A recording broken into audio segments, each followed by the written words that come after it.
Thank you, Stephen. A number of guests duly introduced by fellows beg leave to attend your meeting. Is it your pleasure that I welcome them in your name? Thank you. Minutes. Ordinary meeting Thursday, the 21st of November, 2024, Burlington House and online. Dr. Elizabeth Hallam-Smith, Vice President, in the chair. The minutes of the ordinary meeting of Thursday, the 14th of November, 2024, were read and signed. The following, being in attendance and having signed the obligation required by the statutes, was duly admitted fellow, Donald Easton. The following communication was then laid before the Society: Battle, Ballads, Burning and the Bible, a new interpretation of Sweno's Stone at Force by Professor Jane Geddes, FSA. Thanks are returned for this communication. The Vice President announced that the next meeting would be on Thursday, the 28th of November, 2024, and then adjourn the meeting. A reception followed. Thank you. Is it your pleasure that I sign these minutes as a true and complete record? Thank you. Just before moving on to the next formal item of business, can I thank all those fellows who have so far contributed to the appeal for the funding for purchasing the lease. I'm delighted to say that as of yesterday, Dominic may correct me from the back of the room, we have raised £268,000. Great thanks to all those fellows who've enthusiastically helped with this appeal. Admissions. The following being in attendance and having signed the obligation required by the statutes desire to be admitted a fellow: Tim Bridges, Christina Faraday, Mark Webb.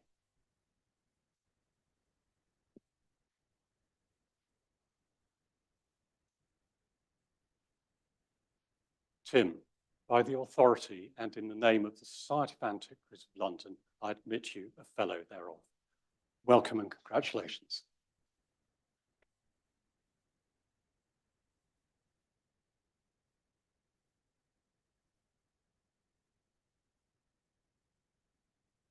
Christina, by the authority and in the name of the Society of Antiquaries of London, I admit you a fellow thereof. Welcome and congratulations.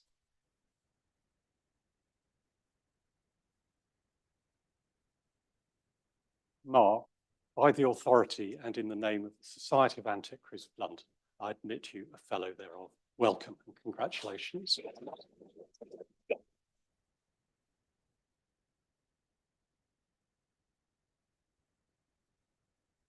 We now come to the main business of this evening's meeting, which is to hear a paper by our fellow Dr. James Wright.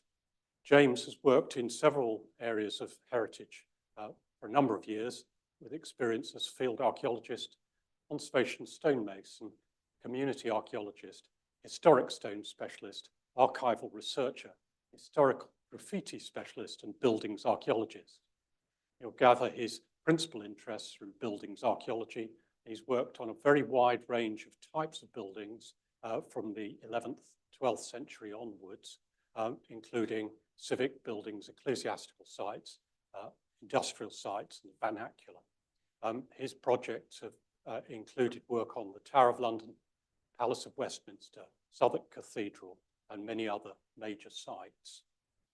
He's been running Triskela Heritage since 2016, and since 2020, he's run a very popular blog, Medieval Mythbusting.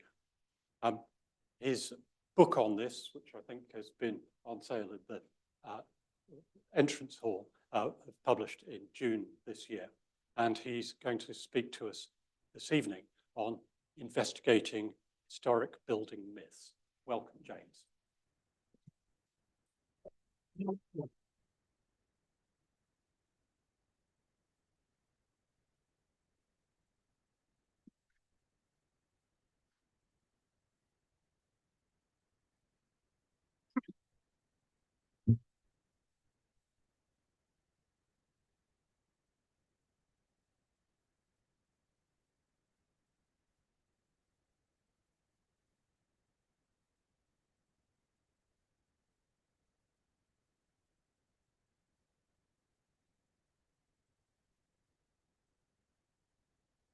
Well, thank you very much to everyone who's booked come this evening. It's my first time speaking for the Antiquaries, although I have spoken in this room before for the Royal Archaeological Institute, who've also booked me to speak next February, and I'm going to have to think of some very different things to say for them, so I don't repeat the same things in the same room. I've been asked to speak tonight about this book, which came out in June, Historic Building Mythbusting, which looks at commonly believed, repeated stories about historic buildings, and it covers castles and churches and vernacular buildings and pubs. And I'm going to talk to you about pubs in the second half of the talk. I grew up in a pub, so it's a subject that's very close to my heart. These stories, I'm sure many of you will have heard. Probably the most popular of the tales that I investigate in this book is the old yarn that all castle staircases turn right or clockwise to advantage right-handed defenders. And I know there's one or two castle specialists in the room who will be screwing up their noses in disgust at this story, but it is something that is widely believed, and people repeat it literally every day in all sorts of formats. And it's these sorts of stories that I wanted to look at in this book. Now, this isn't a high-handed, sneering, academic, snobbish takedown of the stories. It's actually a love letter to the folklore.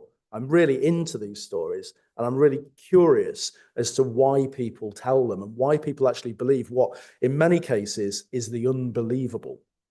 So I'm always trying to get the story behind the story. That's what I'm interested in. Why do we tell these stories? What has inspired them? Where do they come from? Can we find an earlier citation? What makes them popular?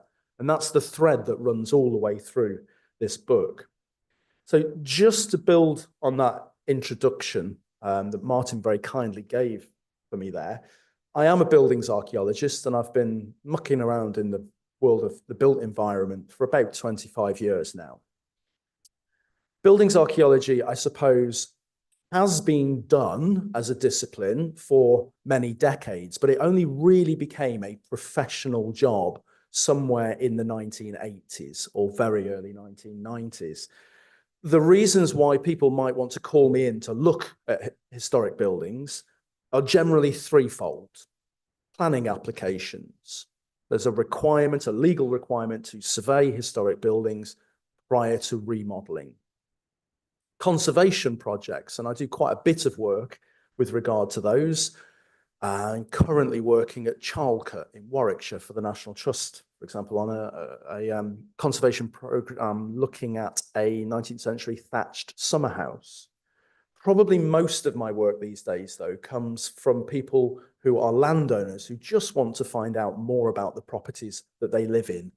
And that's a nice place to be working in. You're doing research for research's sake, for people that actually care, rather than it just being a box-ticking exercise, which it can unfortunately often be with planning applications. I do believe that if you're going to do this research, though, one should probably get out there and tell people what you've found, hence coming and doing events like this. Now, tonight, for me, is part of an extensive book tour. You're actually number 69 out of 107 that I've done since the beginning of June. So I would hope that I'm suitably warmed up by now, but I've completely rewritten the talk this afternoon. So perhaps I'm familiar with some of the material because it's brand new. So I do believe in dissemination, and as wide as one can do that. And it's not just coming to speak to learned societies. I have spoken in pretty much any type of building that you can imagine that will have me as part of this tour, from pubs and cafes and restaurants to churches, cathedrals, monasteries, castles, museums, libraries, schools, you name it. I will open my gob for anybody with ears, to be honest with you. So I do believe in getting the word out there, and I do bits of broadcasting work as well, TV, radio, podcasting, and of course, using the written word. And that's why we're here tonight, to hear about this new book, which came out in June.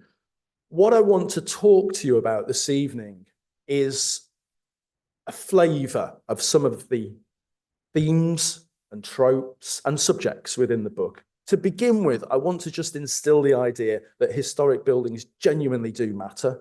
We should take them seriously, and we should try and get the truth of the matter.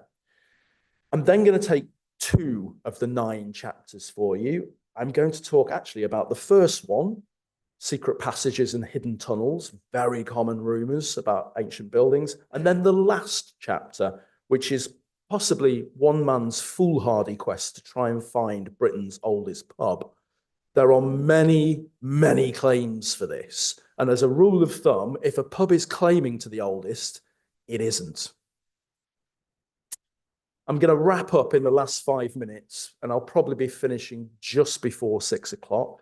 For those of you who are thinking about, well, on the internet, putting the tea on, or the rest of you here getting the tube home, I'm going to wrap up by telling some tales, looking at some themes which run through these subjects that can be applied, these tropes, to all of the stories that I look at in the book. So to begin with, buildings matter. They genuinely do.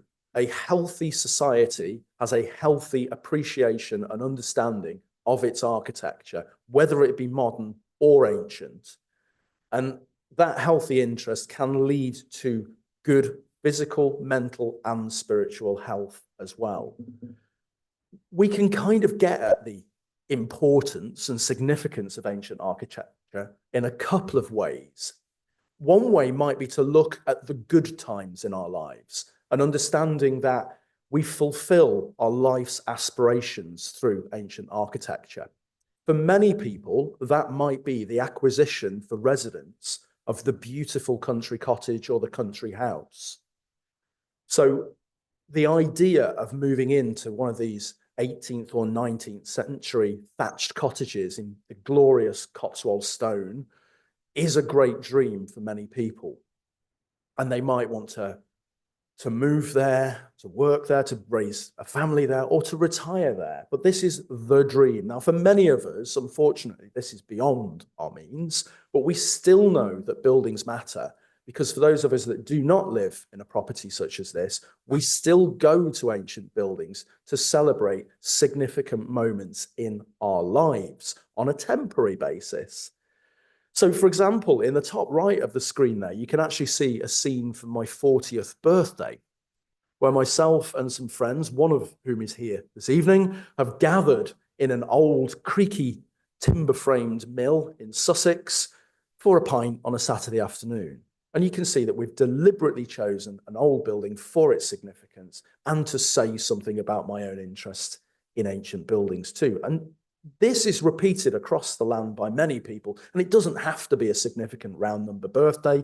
It could be the celebration of an anniversary or a promotion or a good week at work, but people go to these buildings and express their admiration for them on those moments. And then, of course, there are those landmark moments in our lives, the wedding, and people choose the country house, the converted barn, or in my case, and that is a picture from my wedding 24 years ago, we've chosen the backdrop of an early 16th century medieval parish church in Nottinghamshire.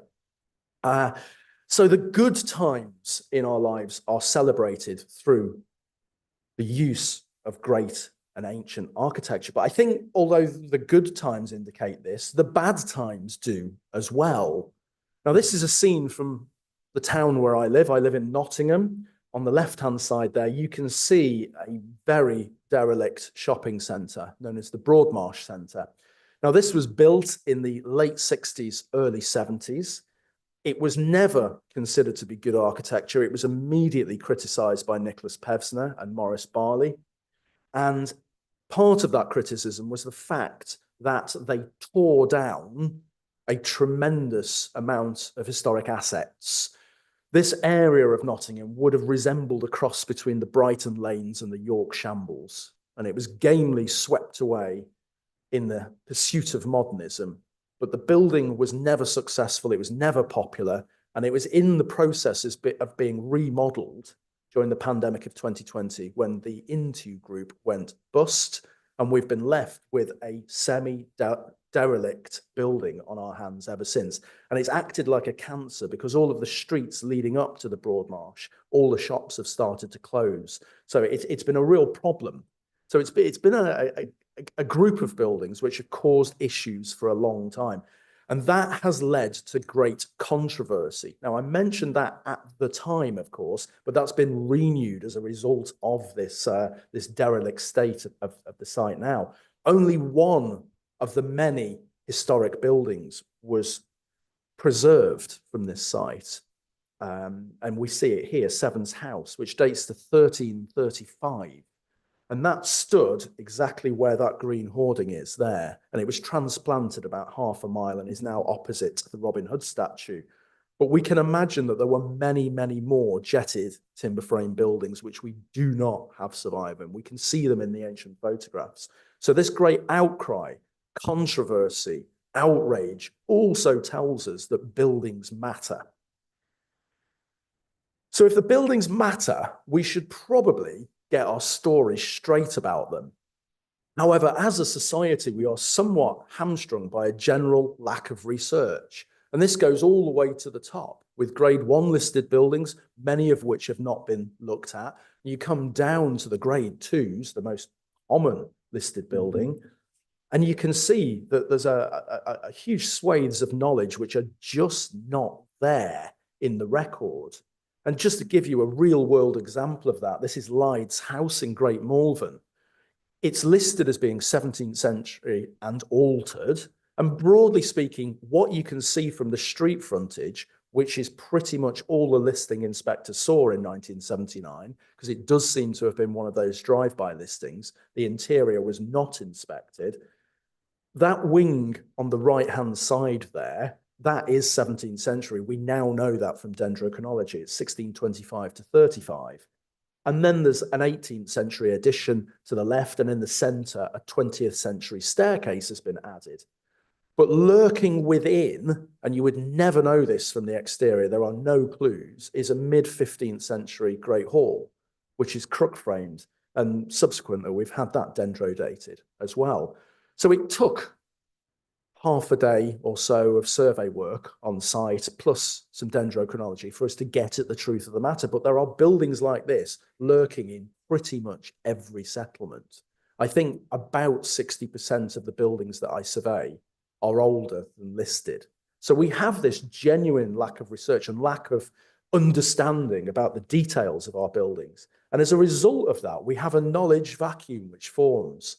And because the human animal likes a story, if we don't actually know the truth of the matter, we will tell a story about it. And this is where these tales start to grow. And it's these stories which I've been looking at in the book. And probably one of the most popular and common ones of these is that there are secret passages riddling the landscape. And you can go literally anywhere in the land. Every single hamlet, village, town, city has got at least one of these stories. I always change this slide wherever I go in the country, and I never struggle to find an iteration of a secret passage somewhere in the folklore. So this is another example from my hometown of Nottingham, where it's said that Woollerton Hall, a 1580s great house, is connected to the chantry, a 1470s, probably priest's house in the village. Quite why they are connected, it is never explained. Quite how one would go about digging a half-mile long tunnel, keeping it secret. Where do you put the spoil? How do you ventilate that? You need ventilation shafts, that would give the game away. And more importantly, how do you drain it? The engineering possibilities are almost impossible to consider, but nevertheless, the advocates for these stories stick with them, and they are still very, very popular. And we're going to understand in just a little while why secret passage folklore comes about and why people want to believe it. But this sort of illustrates the idea, therefore, that there is this knowledge vacuum and it will be filled with rumours and tales and hearsay and folklore. We can counter all this with buildings archaeology. That's one of the jobs, to tell the truth of the matter. And buildings archaeology is pretty lo-fi for many of us. I go into properties with a piece of plain A4 on a clipboard and make my notes, and I'll do some drawings and take some photographs, gather my data with the idea of then triangulating as much information as I possibly can, which may include archival research. Generally, that will only take you back so far. For example, I'm stood at Home Pierpont Hall there. There is no archival evidence to suggest when that building was constructed. And yet this is one of these enormous Grade 1 listed country houses. It does not appear at its moment of creation in the archival record. And as a result of that, we have to use its archaeology. We have to see what it will tell us in and of itself by recording observations of its form and its function, of its materials and its fabric, of its setting and context, and of course, its dating and phasing. Initially, stylistically, this is a late medieval great house built in brick, and in Nottinghamshire, that would indicate probably somewhere around 1500. And lo and behold, the dendrochronology, the third arm of the building's archaeologists' a group of tools, proved that this was a building of about 1500. And we can see Robert Howard there on the right-hand side in action at Tattershall, dating the guardhouse there, which turned out to be of 1446 to 51. So buildings archaeology offers us the opportunity to get to the truth of the matter. But nevertheless, the stories matter. And as I said, this is not a high-handed takedown of the stories at all. I want to understand what those tales can tell us about the individuals, the communities, and the societies who repeat them. Because as Caroline Larrington has put it here in this wonderful quote from the English Heritage website, traditional tales permit insight. It gives us an opportunity to understand thought processes. This is often working class thought as well, rather than elite records. And this gives us psychology and emotion and hopes and fears and desires. So we should take this stuff very seriously. Yes, the truths may be intangible, and yes, the truths may actually not be evidentially true, but they do show you thought processes, and those are important. And that's actually why, with the title of the book, I've called it Uncovering Folklore, History and Archaeology. And folklore comes first for a reason. I wanted to make sure that that was treated with due respect, because I'm quite happy working in the arena of folklore, as I am archaeology and history and architecture as well.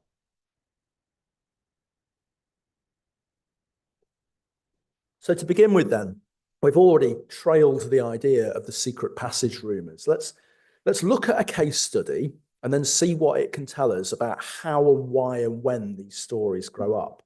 This is from my hometown where I did actually grow up myself. It's Stone in Staffordshire, between Stafford and Stoke, on the A34, if that helps you to locate it. I grew up in a pub where this story was told, that there was a secret passage between the remains of the priory, which was built in the early to mid 12th century, and there's now the 18th century parish church sat on the site. And from that priory, there was a tunnel which ran about 2 miles to the village of Aston, where there is a moated manor house with a 19th century hall within it, and that there was a tunnel. And this was repeated round the bar pretty much every week by the locals. And I grew up with that story, and I became fascinated by the idea of subterranea. We had a cellar, and I was always ferreting around down there looking for the entrance to a passage, which must have come up in our pub as well.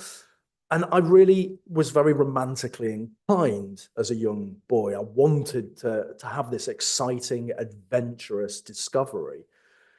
And so it's been quite pleasurable to go back and look at this story and to try and understand how and why it grew up, because it is still believed.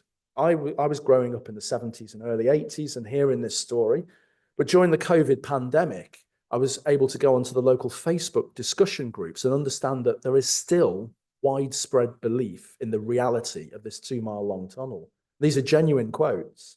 So somebody said that they worked at the Priory. Now, the Priory is the white building at the bottom of the screen there, which is usually said to be 18th century, but having surveyed it, I think there's something 17th century lurking within. But underneath it is some medieval vaults. And this person says that they worked there, and in the cellars, there were archways, and they were bricked up, and rumours said there was a tunnel leading to Aston. And somebody else comes into the discussion on the group. And they say something which amuses me greatly. There is a tunnel from St. Michael's to Aston. I was born in Stone and it must be true. Just the confidence that just being born in a place makes whatever you say about it truthful. I wish I had that level of confidence. Then we get some more colour and detail. The tunnels exist, and one runs along the Lichfield Road, which is the 18th century turnpike, and goes to Aston. And then somebody else saying, I was always told there was a tunnel from St. Michael's to Aston. It was used by the monks to get from church to church. And that quote struck me as interesting because it gave me a flickering recollection of something else that I'd read at some point. This idea of monks moving from place to place underground. Because this was 2020, and I'd heard these stories in the 70s and 80s. My dad had grown up listening to them in the 40s and 50s, but they're really, really ancient. These are not modern stories at all, because the earliest citation of the stone tunnel story, the earliest one that I know of, is 1719. So it's over 300 years old, and it appears in the notebook of Edward Arblaster, which was published in the writings of Thomas Hearne, a group of writings which are in this very building. And Mr. Arblaster describes going into the cellars, spacious and large, many arches like church windows. Under one, there is part of a vault, which is said to have been 1/2 mile in length and was made for the monks to walk in. And doesn't that sound very much like that quote from Facebook? It's almost like there is this oral memory, or the person had possibly read this, or it's being passed down as a story. Now, many other people wrote about this as well. There's another recollection of a tunnel being discovered in the late 18th century, which is then encapsulated within William White's History Gazetteer and Directory of Staffordshire in 1834, which describes the discovery about 60 years ago of several subterraneous passages. So have we actually got it? Are these things real? In the 18th and 19th century, people seem to have seen these things. The problem is the language that's being used, which is said about 60 years ago. These are not eyewitness accounts. These are reports of local rumour and hearsay. So we have to treat them very cautiously. I would also suspect that if anything was discovered, it might have fallen into the category of monastic drains, particularly in the context of where the Lichfield Road sits within Stone. So that could have been the spark that led to the imaginative identification. But these vaults do exist. They date to about 1300 or thereabouts. But it struck me that these early accounts don't mention the other end of the tunnel. They don't mention Aston at all. Aston only comes to be mentioned in the middle years of the 19th century. And Aston itself has a really interesting history, because at the point of the Reformation, the family that owned the manor, the Heaveninghams, they stayed Catholic, as did many of the Staffordshire gentry, it must be said. So this is a site with a Catholic connection. But all of a sudden, we're looking at two potentially Catholic-related structures and sites, the priory or the site of the priory, and then Aston Hall itself as well. Now, the buildings that you look at there on the right-hand side are 19th century rebuilds on the medieval site. But this idea of Catholicism in central Staffordshire has a really interesting context, particularly around the middle years of the 19th century. Because in 1838, Aston Hall is where the bones of St. Chad reappear. Now, this shrine, this reliquary, had been spirited away at the time of the dissolution and had been passed around the Catholic gentry of Staffordshire until they felt comfortable in making them public again. This is 9 or 10 years after the Catholic Relief Act, Catholic emancipation. And so this bag of bones turns up at Aston Hall, and it's subsequently been analysed, and there's at least 2, possibly 5 individuals in this reliquary, but they have been dated, or some of them have been dated, these bones, to the 7th century. So it is possible that a person that was considered to be St. Chad, and certainly their remains, which were housed at Lichfield Cathedral during the medieval period, may have survived down to this day. They're now at Birmingham Cathedral. It matters not whether or not that actually was the person who was identified as Chad. It matters that people got really energized and excited about this in central Staffordshire during the mid-19th century. Because Catholic missionaries swooped upon Aston, and in the 1840s, they built a mission here. This is what Father Dominic Barbary and Mother Margaret Hallahan were responsible for, and they were so good at their mission that the Catholic population of Stone rocketed from about 70 up to about 1,300 in 20 years flat. They were clearly very charismatic, and their mission was begun at Aston, and when the success really started to take off in the 1850s, they moved it to Stone and founded St. Dominic's with its church and its convent and its school where I was taught, the church where I attended for a long period of time. And I just wonder if the reason that Aston is only linked to the other end of this tunnel, to the old monastic site, is inspired by this Catholic revival in central Staffordshire. And what was conceptually linked, namely the connections between Stone and Aston, was also physically linked. And there's this idea that's still present in this period in time that Catholics were in some way, in the earlier period, somewhat subversive, the enemy within. Now, I was raised Catholic, so I think I'm allowed to talk about this. But this idea that the Catholics were up to no good, therefore required secretive escape tunnels or access routes in and out of buildings. And it must be said, this is a popular part of the folklore about secret passages. The idea that there was a need for subversive Catholic movement, because most of the tunnel stories that we encounter have a Catholic building or site at one end and sometimes both ends of the tunnel. And most people aren't like us. They don't gather together on a Thursday evening to discuss the minutiae and detail of architecture.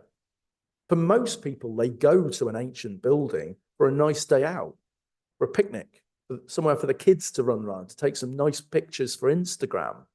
And if there's a nice esoteric story about a secret passage, all the more good. It's part of that romantic appeal of these sites. And if you go to somewhere like Fountains, you could possibly be forgiven for looking at that long run of vaulting there, which is already half underground, and be forgiven for thinking, well, maybe the monks and masons could have created one of these half-mile long tunnels for the monks to walk in. And then you start looking at this vaulted dike here, and you start thinking, oh, well, that's going off into the darkness. And those romantically inclined people will believe the folklore that says Fountains Abbey is riddled with hidden tunnels. And it matters not one jot that what you're actually looking at there on the left is a storage cellar, and on the right is essentially an early version of a flush toilet. These are the sorts of architecture which give you the spark towards the story, that give you the idea that maybe there is a tunnel, and it's the romantically inclined. But this idea of Catholicism is really interesting to me, if I'm honest with you. The idea of nefarious behavior, because very commonly in the folklore, at the other end of the tunnel from the Catholic building is a naughty structure, a building where perhaps the monks and priests and nuns, bishops, maybe shouldn't be. So here we see a couple of examples. Norwich and Salisbury cathedrals said to be linked to pubs in the town. The idea that the clerics are sneaking out after hours for a crafty pint and they don't want anybody to spot them. Quite why St. Albans and its monks have a tunnel to Sopwell Nunnery, we should possibly draw a veil over. But this idea of drink and sex is very common in secret passage rumour, and drink in particular. So many of these buildings are connected to pubs in the folklore. Let's just think about bad behavior in the context of the Reformation, though. Here's a genuine quote from the lead up to the Reformation, the commissioners who were sent out to report on the monasteries and the dioceses. And what the Diocese of Lincoln here is being accused of is that everybody, wherever you look, all of those clerics are drunk, they're eating too much, they're disobedient, they're puffed up and pompous, they're not leading the good Catholic life. And I like the idea that they're accused of drowsiness. They're always asleep, presumably because they've all had too much to drink. And they're on the downward path to evil. And this idea that the number one accusation is drunkenness really does filter through. And in the later 16th century, even though we've got the Church of England there, the Puritans are still not happy. And drinking still comes under great criticism. So here, Philip Stubbs in the 1580s tells us the problem with England is there's too many pubs. People are falling out of them. And he describes them, they strut and stammer, stagger, and reel to and fro like madmen. And this is just the ones that can still stand up. Because he goes on to tell them that everybody else is slipping under the table and they're throwing up and they're urinating under those tables. And this is the problem. But you can see that there's this consistent accusation that drunkenness is bad. And you can cast this back with the accusations of drunkenness of the clerics, and then the folklore of the tunnels running between the ecclesiastical buildings and the pubs and the like. So that's one of the tropes that appears in the storytelling. Another one explains why we can't find any of these secret passages, because, spoiler alert, in the book, I do make it abundantly clear that these do not live within archaeological reality at all. We haven't got any of them, according to the folklore, anyway. But the advocate for the story will say, well, they were blocked, you see. They were dangerous, or they don't want us down there, or kids were playing down there. So they had to be blocked up. We can see the entrance, but the rest of it is gone. And there's a nice example here that the Pilgrim's Restaurant in St. Albans was connected to the Abbey, and it's an old bricked up tunnel. And again, a genuine modern quote there. But this idea of children playing down there is very common as well. The connection with childhood tales is a big trope in the folklore too. And we can see an example of that here from Jeremy Erin's book from the 1970s, where he refers to the mountaineer Eric Shipton cutting his teeth by climbing up and around Wardour Castle.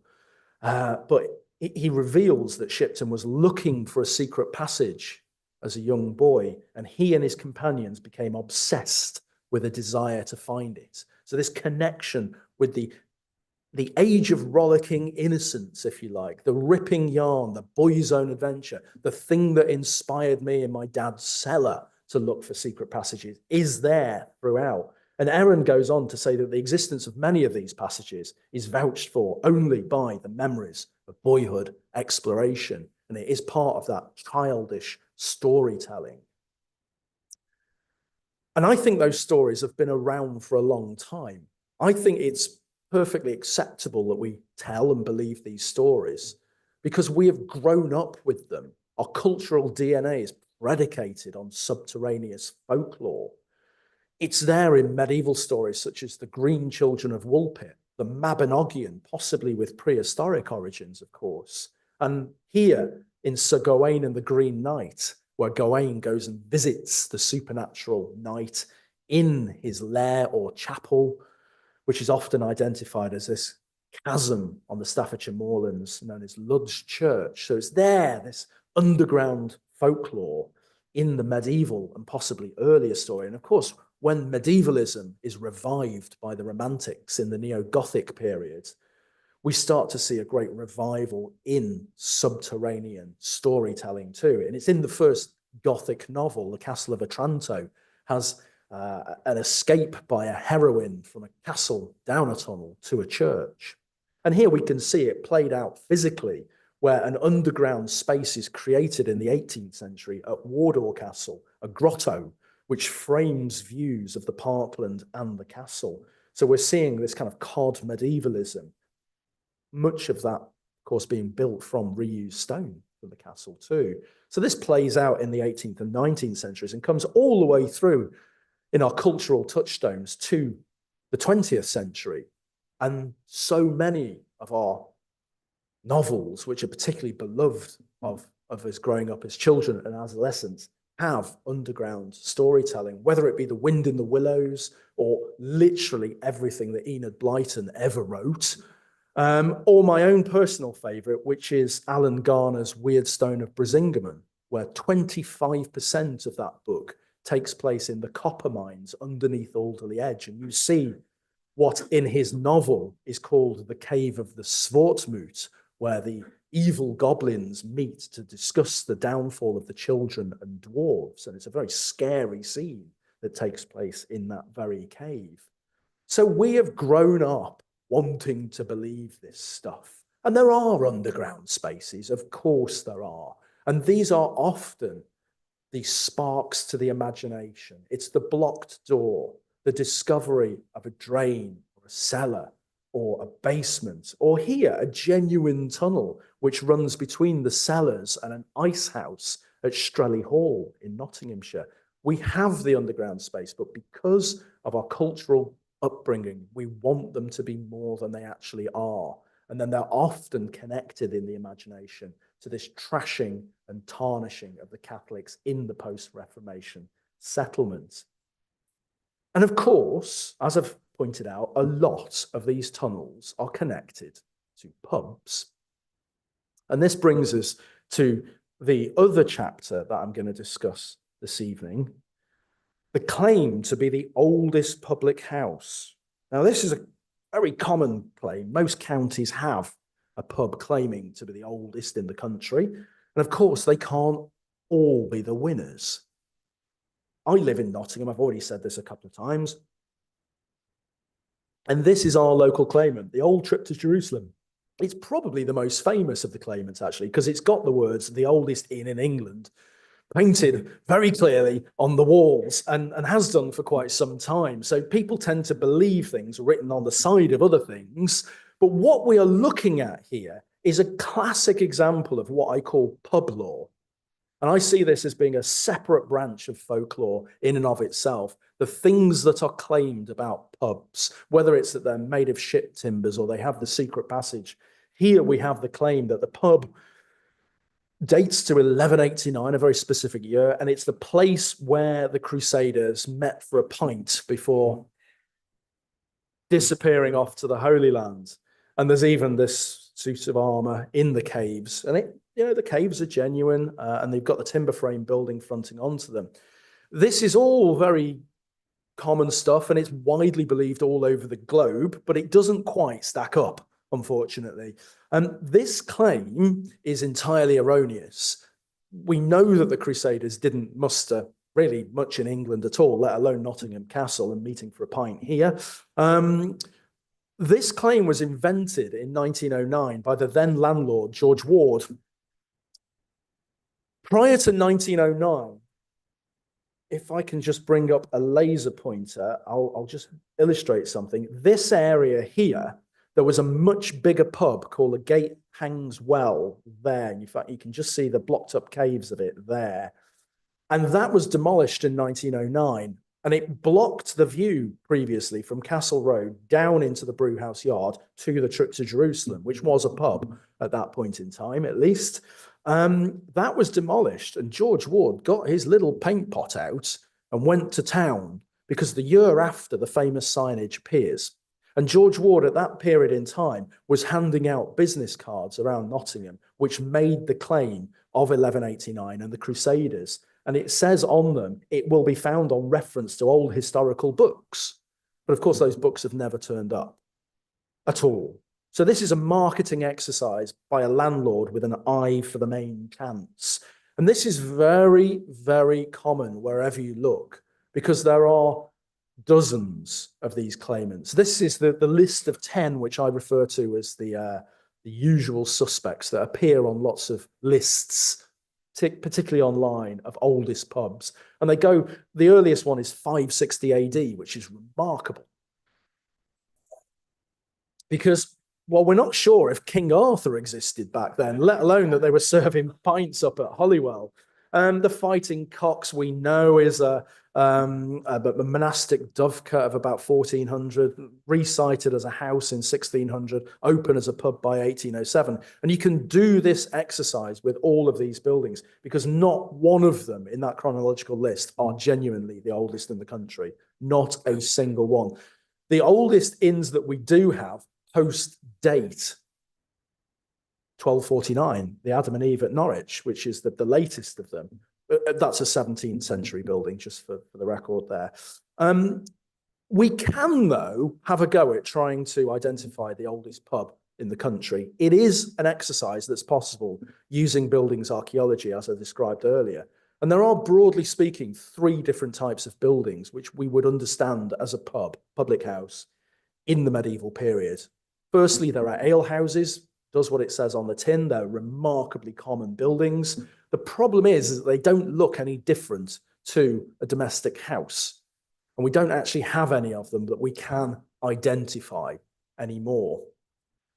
Up the social scale are the taverns, and there are still some of these surviving. The Paradise Tavern from the mid-14th century is still there on Winchester High Street, but it's now a shop. And all of the other taverns have gone that way as well. They're no longer, the ones that we have surviving are no longer providing that function or don't have continuous service. So we have to cross off alehouses and taverns, which only leaves us with inns. And we do have some of these things surviving. And probably the best one in the best state is the New Inn at Gloucester. This dates to 1432. It was built as a commercial enterprise for the monks of Gloucester to capitalize on travel to the town. And they were looking to house drovers and merchants and pilgrims and general travelers and elite households. And this is posh stuff. This is a really nice place for them to stay. They access it off the main street. You come in through this great wide portal to allow lots of traffic, wagons and horses and the like through it. There's a central courtyard for congregating. Out the back is another courtyard for storage, stabling. Once you've divested yourself of your goods, which they will charge you to store and charge you to stable as well, you then go up the stairs onto the open-sided gallery into your chamber. This is an inn that could hold about 200 people. So it's a major enterprise. You wash up, you get ready, you come back down into the courtyard where there are drinking booths, or you can go into the hall and parlour and be served from the buttery hatch via the brew house and the services there. So this is how inns work. And there's a small number of buildings which were set up as inns, have always been inns, and are still inns to this day. The distributions, I think, are not necessarily, we can't read too much into them. East Midlands, East Anglia, Western Home Counties, Welsh Marches and Somerset. Those other areas, I'm pretty sure, did have inns, and we certainly know that they existed in places like York and Lincoln and Durham in the north, and especially in London. It's just that we have survivor bias. These are the ones that are still going, and they're mostly in larger villages and smaller towns, which kind of escaped the Industrial Revolution. I think that's how we come to have them where we do. But the oldest of them that we can be pretty certain of its date and its continuous service is the George Inn at Norton St Philip. And I'll be speaking here on the 17th of April. The Butcombe Brewery are quite pleased with this identification, as you might imagine. They don't make the claim to be the oldest on their website, but I think that might be changed fairly soon. This is an inn which we're pretty sure of the dating of.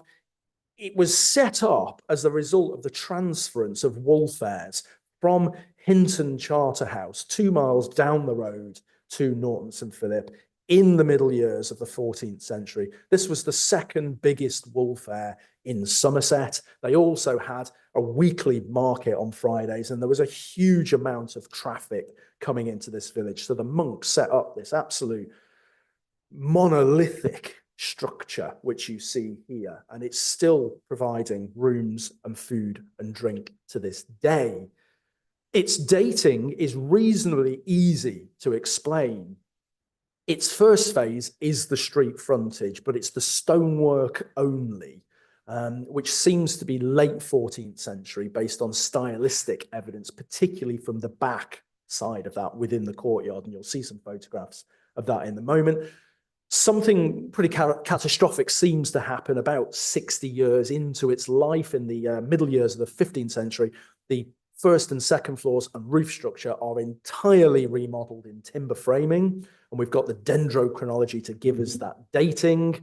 At that point, the hall is actually made into an open well with galleries around it internally, quite an unusual design. And that seems to have been to facilitate the winching up of goods up to storage in the attic space. But then in the early 16th century, that is sealed over, and you end up with the situation that is still there now. It's the common domestic pattern of through passage, services on one side, hall, and then parlour, but it's transferred into a commercial inn here. That's the front range. The next earliest bit of material is from the 1450s, and it's what was probably the stables right at the back, as they are at Gloucester, of course. Interestingly, that's now where you go and get a pint. That's now the bar room. But you can see there the timber framing of the roof structure, which has been dated to the winter of 1457 to 58. So that's the south range opposite the street frontage range. Somewhere in the 1470s, 1477, the range on the right-hand side there, which now contains the kitchens and probably always did, although it's now got a dining room adjacent, was constructed. So you can see it's being remodeled over time, but there's a lot going on during the 15th century here as they're upgrading and changing the infrastructure. And you can see the backside of the street frontage there with the 15th century stair turret and fenestration there, but that is of the 14th century. And then the other side of the courtyard is a mid-16th century galleried range, providing access to accommodation. And the remarkable thing about the George at Norton St Philip is it has been providing continuity of service. And I can recommend it, a remarkable place. We weren't able to find an older inn which we could be sure about. There are a couple of others that I would like to have a closer look at. The Bull Hotel at Ludlow seems to have a 14th century context, but we don't have any clear dating for it. And similar, the Black Lion at Walsingham as well. So it's all still to play for, but on the current evidence, it seems to be the George at Norton St Philip. And of course, it is a good example of a surviving inn. So I've told a few stories this evening, and I've talked about secret passages and pubs, but there are all sorts of tales which are relayed in this book and which are available in those other 7 chapters. But there's certain ways and modes and means of telling these stories which can actually be understood. There's a formula for why people believe these stories. And these were unpacked by Chip and Dan Heath in their amazing book, Made to Stick, Why Some Ideas Take Hold and Others Come Unstuck. And they point out that if you take a simple sentence, such as secret passage between church and pub, discovered by young boy playing in the fields, you can break it down thus and understand why people believe the unbelievable. Firstly, they say, keep it simple, because essentially, if you're going to tell a whopper, don't over-elaborate it or you'll get found out. Unpack that simple story with hooks, and the first hook must be unexpected to gain people's attention, the secret passage. Then they say make it credible, the passages between the church and the pub. And of course, we know that those buildings are real, so maybe there is a labyrinth between them. We've all grown up listening to secret passage stories. Then they say concrete it. It's been discovered. But remember, it probably hasn't. It's a childish story. It was your schoolmate's third cousin's Uncle Bill who was down there 70 years ago. Then they say play on the emotions, and that's the most important bit. Make people want to believe it by tugging on the heartstrings. So it's the young boy playing in the fields, and it's that ripping yarn again. and wrap it all up as a story that's memorable. It's just 13 words long, but the book chapter is 9,000 words long, because it's always more difficult to tell the truth than the quick story, because essentially what you're looking at here is a journalist's headline and a political slogan, something like that. And that's why people believe those as well. So you've got to be careful, because there's a way of manipulating people with storytelling. And most of the tales that I relay in the book have this at its heart. It must be said that some of these tales could be couched as misty-eyed romantic nostalgia, a tall tale over a pint, got the old rose-tinted spectacles on. It's cozy heritage. It's stuff we want to believe. We like it. Please don't ruin the fun, Dr. James Wright. However, I have sort of noticed that there is quite a lot of smoking guns held in this book. The stories often have a Victorian origin. The Victorians are superbly interesting society.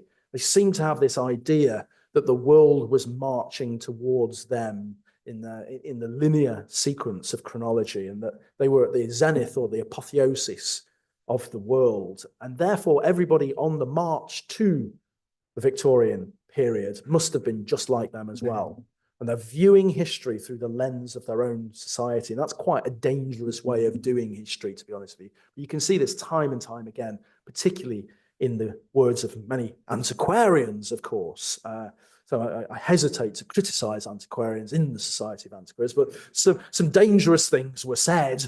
And that we can get a sense of this by the figures of authority who tell us these stories. And this is the penultimate case study I'm going to leave you with. This is the Peel Street Caves from Nottingham. And the Peel Street Caves are really interesting from a point of view that they were excavated from 1785 onwards by the commercial sand miner James Rouse. But Rouse found that they were worked out, they were no longer making money by the early 19th century, so they were blocked up, sealed up, and forgotten about for approximately 1 decade. And then they were rediscovered right at the opening of the Victorian period. And an antiquarian was ushered in and asked to pronounce what they discovered here. And by 1892, this commercial sand mine was being advertised, and it was open as a tourist attraction as the stronghold of Robin Hood. And these stories are still told in the pubs of Nottingham to this day. People still believe that that's what this commercial sand mine was. This is kind of overlooking of working class history. And I think that's dangerous history in many respects. So we have to be careful who our figures of authority are, because they help the stories to fly. And it can be an antiquarian or a local historian or a church warden or a tour guide or a builder or a teacher or even a family member like your granddad.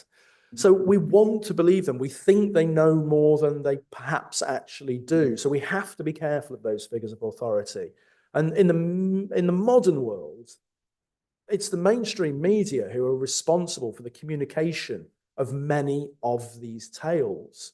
And this is the Four Crosses at Hatherton, which was advertised in the Independent newspaper in 2013 as Britain's most haunted pub, which went up on sale in time for Halloween. So this is a seasonal cash-in story.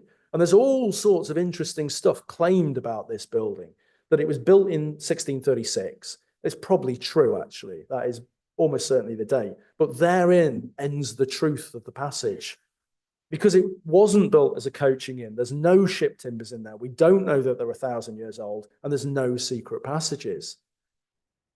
This was a hard-pressed journalist, digital reporter, churning out clickbait to justify advertising revenue.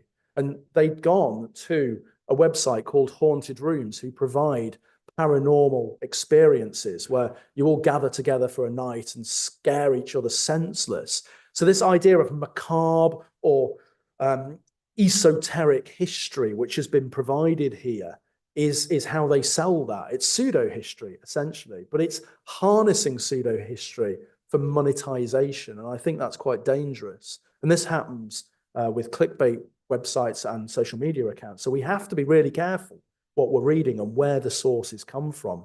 But nevertheless, the underlying folklore can tell us important truths. Whether it's the secret passage stories, which tell us of the trashing and the tarnishing of the Catholic reputation, the idea of the enemy within who had to engage in nefarious and subversive behavior involving secret passages, but also wrapped up with those cultural touchstones of subterraneous storytelling, or the notion that your local pub could be the oldest one in the country. I think that speaks of local pride. And it's all about the idea of you wanting your local football team to be the winners of the league. And this is the same sort of thing. You want your local pub or the pub that you visited on holiday to actually be the oldest. It just communicates this idea of the pride that people have in the stories that are told about their buildings. So there is important underlying truths to be told here. It's not all debunking. And there's other stories as well, which I haven't had time to communicate this evening. Some of the other chapters include, as I said at the beginning, the idea of fighting on spiral staircases and the clockwise turn advantaging the defenders. Without giving too much away, that was invented in 1902 by an art critic. The notion that there are buildings with ship timbers in them. Now, interestingly, this is the one which occasionally, I mean very occasionally, is true. But here we see the claim of the pen and parchment at Stratford upon Avon, that is a column which was reclaimed from one of Nelson's warships that fought at Trafalgar. So we assess whether or not that's true or not. And then the story that there's certain grooves on the walls of parish churches which are said to be left by medieval archers practicing at the butts before going off to fight in the 100 Years' War. These are all some of the stories which are addressed in the rest of the book. But quite frankly, I've just run out of time and you'll have to get the book for more. So thank you very much for your attention, both in the room and online as well. Thank you.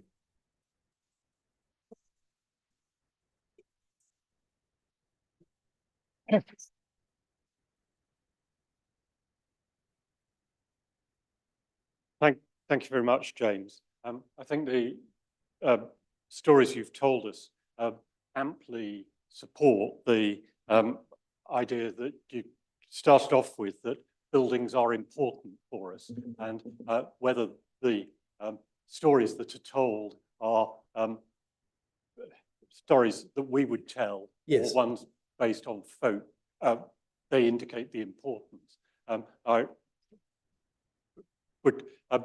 I'm very interested in the depth of the folk memory and how these ideas passed on. And I just share with you that the pub that we've been using on our fieldwork in Aldborough in North Yorkshire also has, of course, a secret tunnel.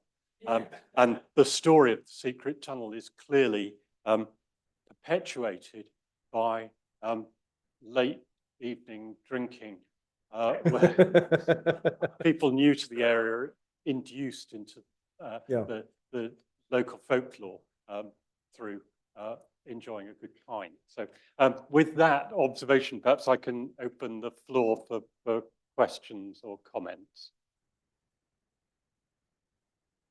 Please.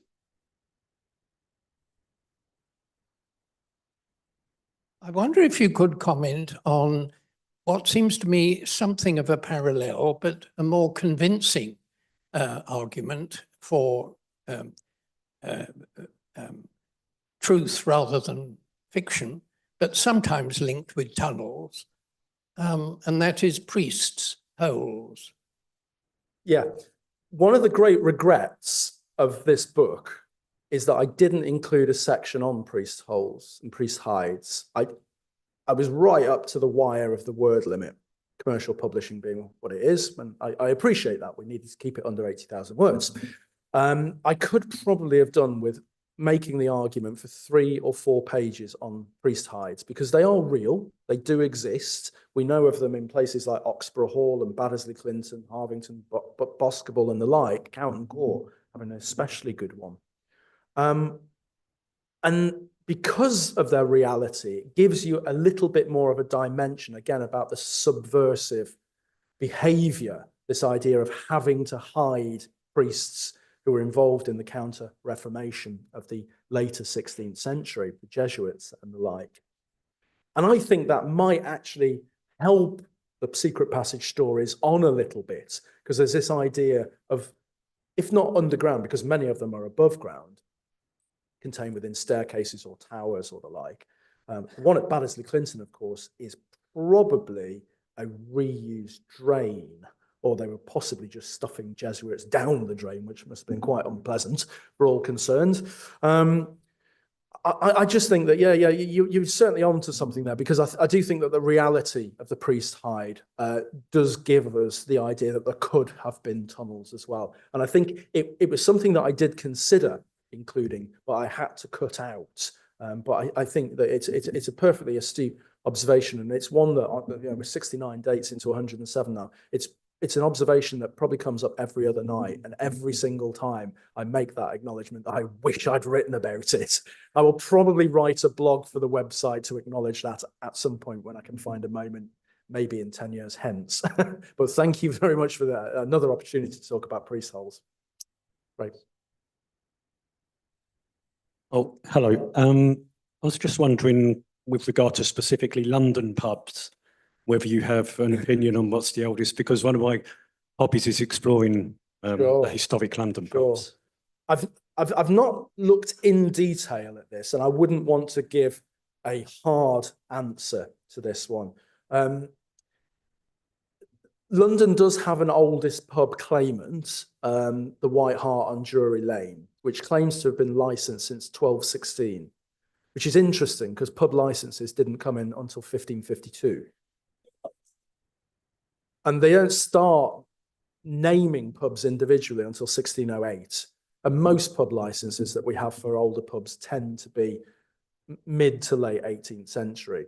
So the claim to date to 1216 is a little iffy, especially as the White Hart is a 20th century building, which is a rebuild of an early 19th century building. And there's no evidence for a pub on the site beforehand. So there are these erroneous claims. But in terms of the reality of these buildings, I think there's a nice early example on Borough High Street in the form of the George Inn, which Pete Brown's book on this is very good. It's a very popular book, but it's very, very detailed. He's such a great beer writer as Pete Brown. And he makes a convincing argument that there was probably an inn there on the Borough High Street in the later 14th century, with really good evidence for its existence by the 16th century. There's various fires on the site and rebuilds, and what we have left today, the famous galleried range there, or half range, or even quarter range, dates to 1678, but that's probably got a fairly good claim to antiquity, and certainly the site has got antiquity. But of course, consider the borough. It's the principal route up to London Bridge. It's stacked with not just inns, but alehouses and taverns as well. It's pretty much all that was going on for much of the late medieval and early modern period, because you've got all of those travel routes in and out of the city of London. And this tends to be the case with those major arterial routes into town. So the New Inn at Gloucester is on the North Gate, one of well, it's actually, I think it's one of the Roman streets. And this tends to play out throughout.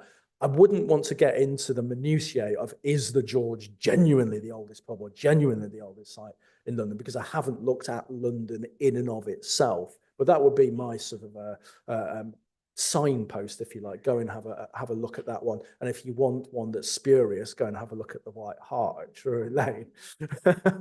Thank you. I think Rebecca at the back there, yeah. Thank you. Thank you. Wonderful talk, and it's a fantastic book. I do have a question. As a fellow archaeologist, especially when we're undertaking public engagement, Yes. We get all those questions that you've mentioned tonight, and you often feel like you're shattering people's dreams when you're trying to tell them, well, that isn't necessarily the case. I'd be interested to know, how has the public feedback been to the book? Has it been positive? So the reviews have generally been very positive, which is good to hear. I read a very good one last night. I've certainly not had anybody sort of stand up and headbutt me yet at one of these meetings. That's been pretty good. I say yet, it probably happened at some point. It's generally been quite positive and progressive as well. Away from in-person events, the bottom half of the internet, the comment sections are entirely different. And there's quite a lot of, this guy doesn't know what he's talking about. Of course, it's the trip to Jerusalem sort of thing. You know, the armchair specialist, you know, or possibly the pub bore, that kind of thing. And there's been all sorts of criticism there, but it just tends to reiterate and repeat the claim rather than providing the evidence for the claim or lack of evidence. So I try and steer clear of that because of the emotional nature of some of these stories, and it's not just the pub stories, but the secret passage stories, in particular the spiral staircase story tends to be the one that gets the most pushback, even from some specialists as well, and particularly medieval reenactors particularly don't like that one being pushed back against.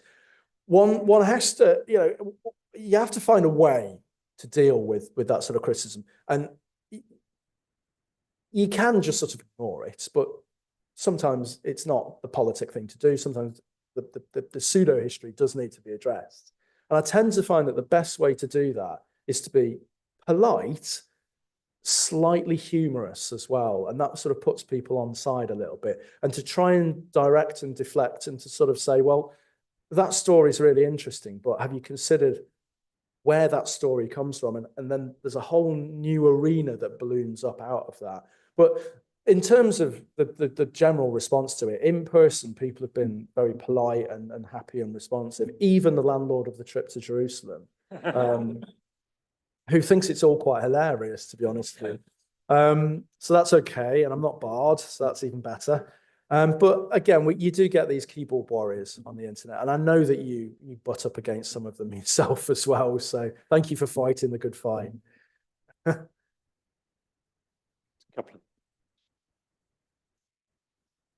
I'm sure people love myths anyway, but I'm wondering if quite a lot of these didn't originate in the late 18th century when there was this huge antiquarian revival and the Gothic novel and a lot of sort of, you know, interest in antiquity and people sensationalizing the past.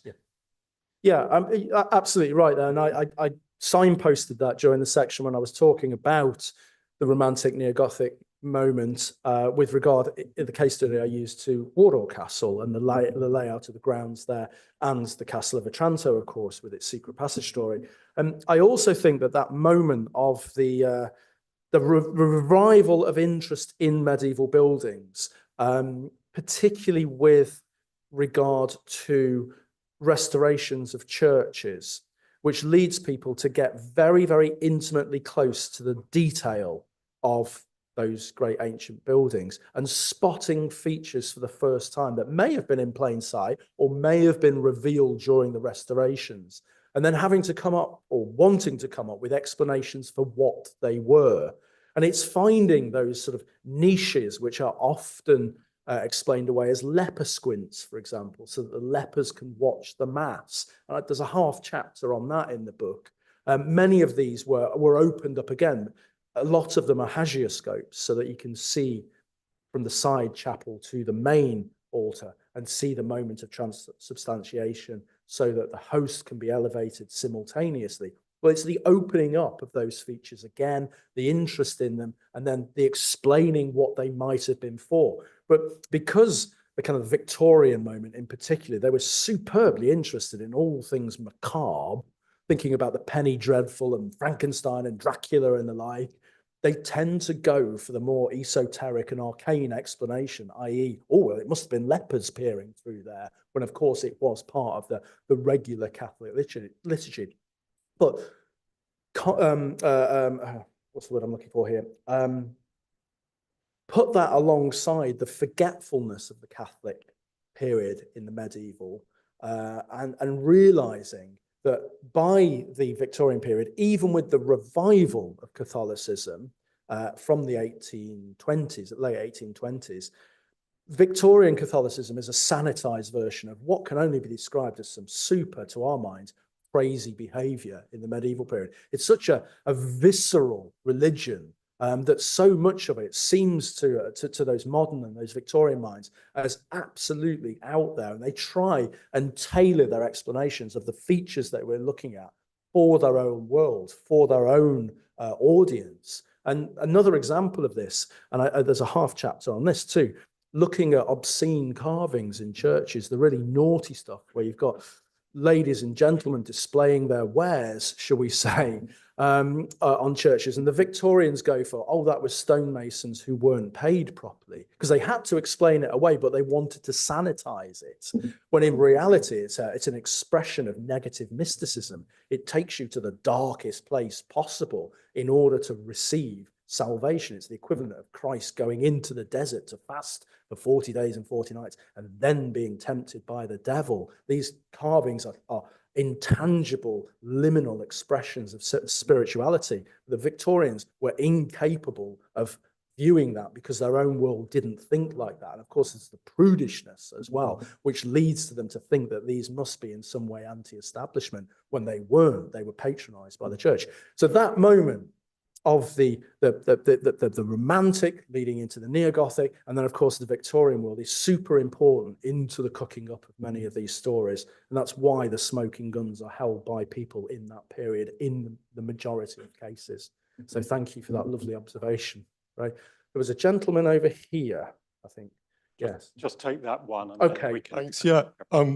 If you want to come and ask the question after, please, you can. Please take... Right. Yeah. That's probably an impossible question for you to answer, but I was thinking when you were talking, obviously most of your study is related actually to England, not even Britain, and the explanations, which are all plausible, relate to particular aspects of the British or English historical experience, particularly Catholicism, although the Reformation had similar effects in other countries.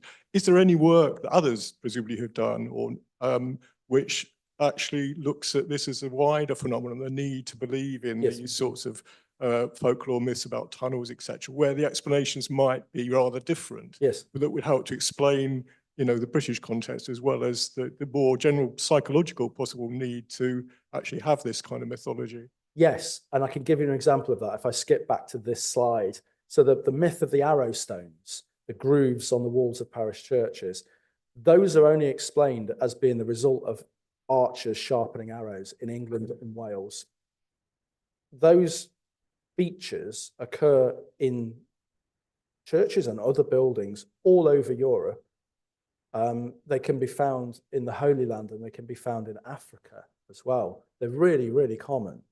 And the folklore further afield is very different.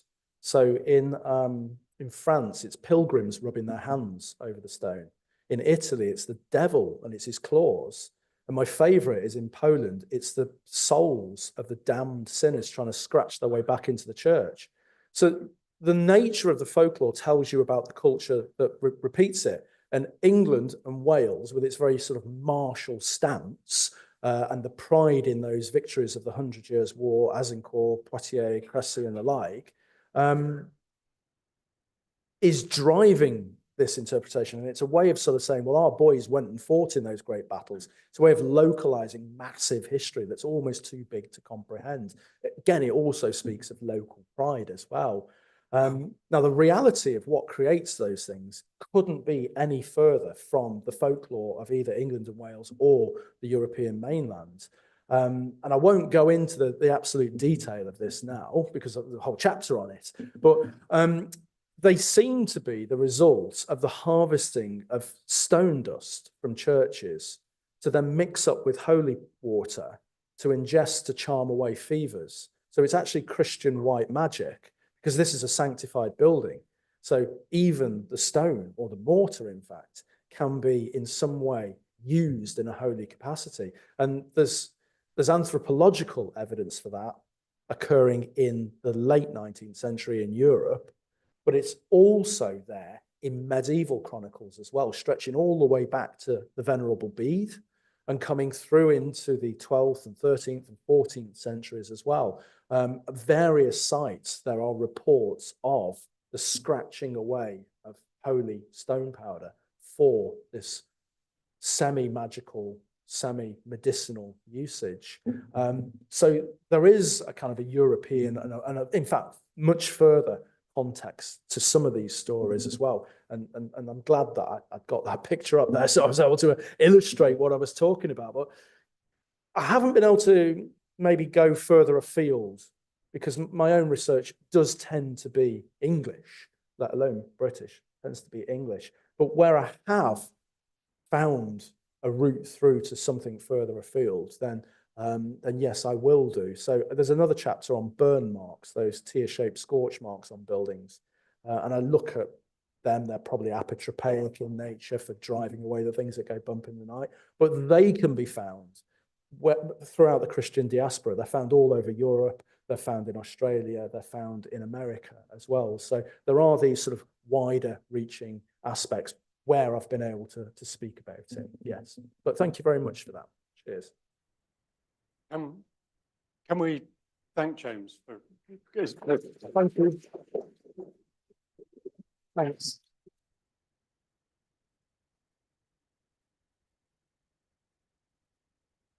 I give notice that the next meeting will be on Thursday, the 5th of December, 2024, when we will hear a paper, War Horse, the Archaeology of a Medieval Revolution by Professor Oliver Crichton Fellow. The meeting stands adjourned. Drinks are outside. Thank you very much. What a coincidence. Yeah. That's my external examiner. See. Thank you.